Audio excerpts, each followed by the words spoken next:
are for B-Sides at Bonnaroo 2022 with one of the performers, Backseat Lovers. Gentlemen, welcome to Roo. Thank you. Thanks for having us. Yes. This is quite an experience for a lot of people. Have you been? What do you know about it? We've never been here before. This is our first time. Oh wow, that saxophone.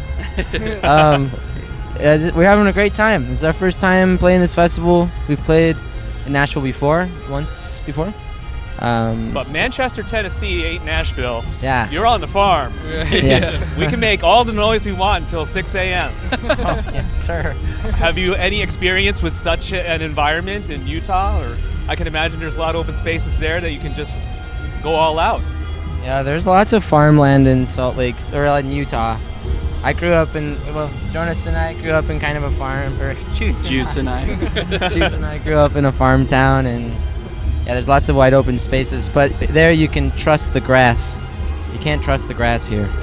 Don't lay down in the grass. Well, you guys have been on the road for quite some time. Just wrapped up a set of shows with Jack White. How did that go?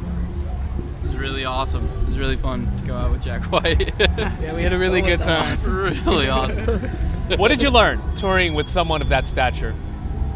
I think one inspiring thing is being on the road so much this year. One thing we've been learning about ourselves is that we really want to try and play the show different every single night, just for ourselves and for their fans. Just having something that's a new experience every night seems more authentic. And seeing Jack White play, it was only 3 shows, but he just does that to the T every single night. It's always a different experience, different set of songs, different breakdowns. So it's just really inspiring to see someone who's been doing it for so long. Hey, don't diminish the point that it's 3 shows. Just even opening for 1 show, I'm sure you could glean a lot, right? No, absolutely. Yeah. Especially his. I don't know how much you get to interact with him, let me ask you that. Did you get to interact with him much? Yeah, we got to meet him a time or two and just kind of hang out, small talk, Yeah. But he's a nice fella. Speaking of shows, I'm from San Francisco. That's where the show is based. I saw your set at the Fillmore back in March. Awesome show. Crowd was hyped. We're ready for the encore. I was literally on the balcony, ready to see what was going on, and then all of a sudden I heard a thud, and then all of a sudden the encore didn't go through or something, and then next day something on social media. So it wasn't very clear to me and a lot of fans. And how much can you share with what happened and who was involved in? It's no secret really at all. It was me. I was maybe being a little too rambunctious, and I fell and I hit my head on one of the stage monitors, and I just bleeding down my head and had to go get stitches at the hospital, and it was a big old thing, but it was all good. Now I'm good. My noggin is pretty good, I think. Back to normal. Were you guys scared? Yes. When you saw that? Yeah, we were scared. Yeah, he's just sitting down with blood gushing. Yeah, there was just blood coming down his shirt, and I was like, oh, what's going on? And then the encore was supposed to happen, and it was just really, it was scary. It was I was also scared. I've never had a head injury before, and it was bleeding so much that I was just Yeah. Well, especially because you have long hair, I'm sure it wasn't obvious at first, right? Yeah. You're just I hit my head. And then all of a sudden you feel this liquid. Yeah. And then you paid a visit to the San Francisco medical community, the hospital and whatnot. Yes. I hope they treated you well. They were okay.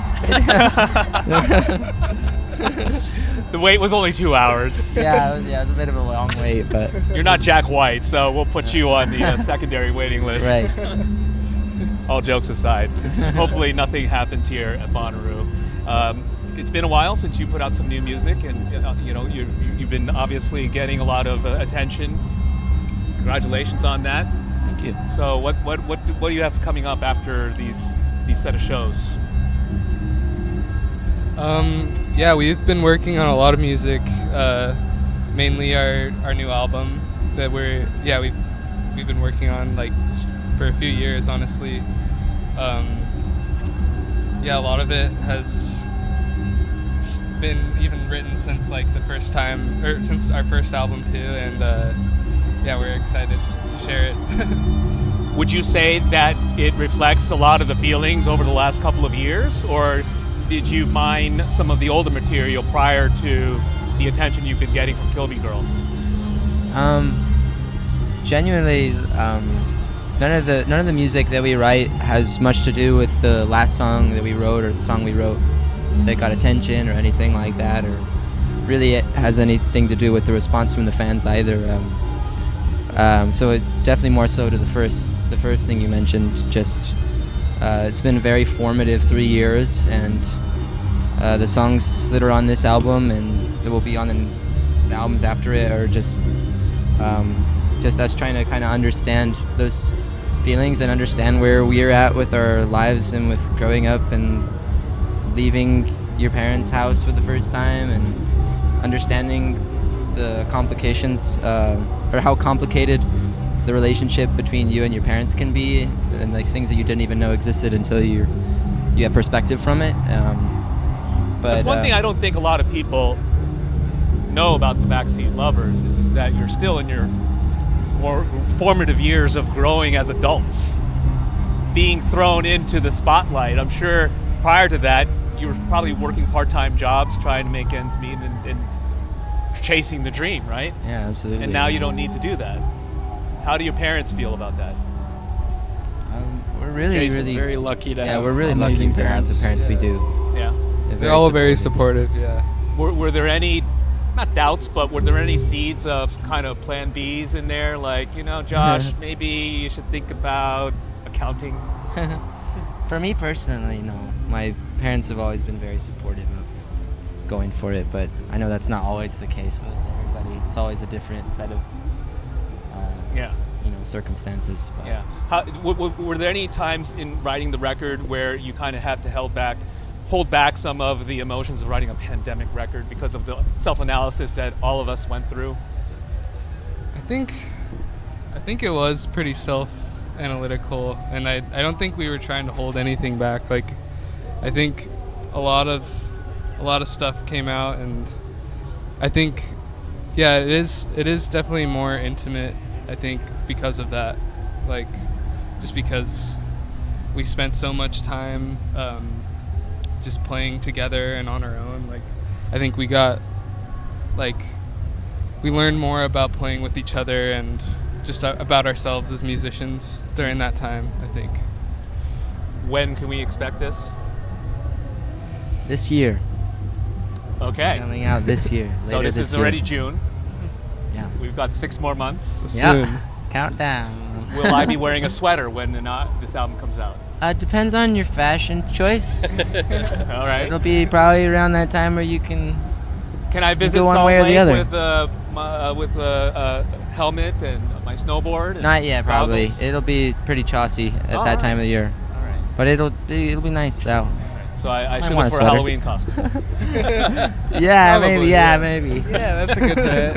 All right. If there was a Halloween costume to represent the Backseat Lovers, what would that be?